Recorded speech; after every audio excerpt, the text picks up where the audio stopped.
Hello बच्चों, चलिए प्रश्न को पढ़ते हैं और समझते हैं। एक्स के सापेक्ष समाकलन कीजिए और हमें समाकलन करना है कॉस एक्स बटा साइन अल्फा का। प्रश्न को हल करने से पहले प्रश्न के लिए मुख्य अवधारणा लिख लेते हैं, जिसकी सहायता से हम इस प्रश्न को हल करेंगे। तो प्रश्न की मुख्य अवधारणा में हम समाकलन को प्रति अवकलज के रूप में समझेंगे।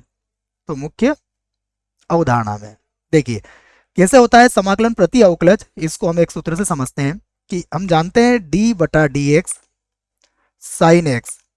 साइन एक्स का जब हम अवकलन करते हैं तो हमें प्राप्त होता है कॉस एक्स।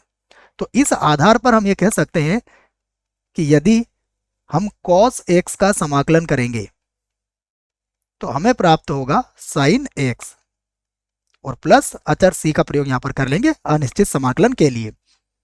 इसी आधार पर हम इस प्रश्न को भी हल कर देंगे। तो जो प्रश्न है उसको मैं आई के बराबर मान लेता हूं। माना आई बराबर हमें समाकलन करना है कॉस एक्स बटा साइन अल्फा का और डी एक्स।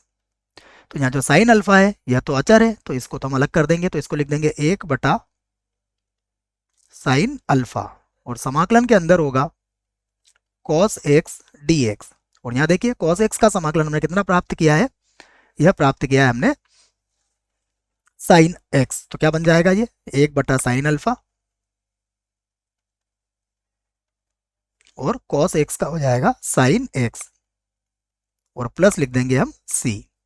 तो इसी को हम इस प्रकार भी लिख सकते हैं कि बराबर साइन एक्स बटा साइन अल्फा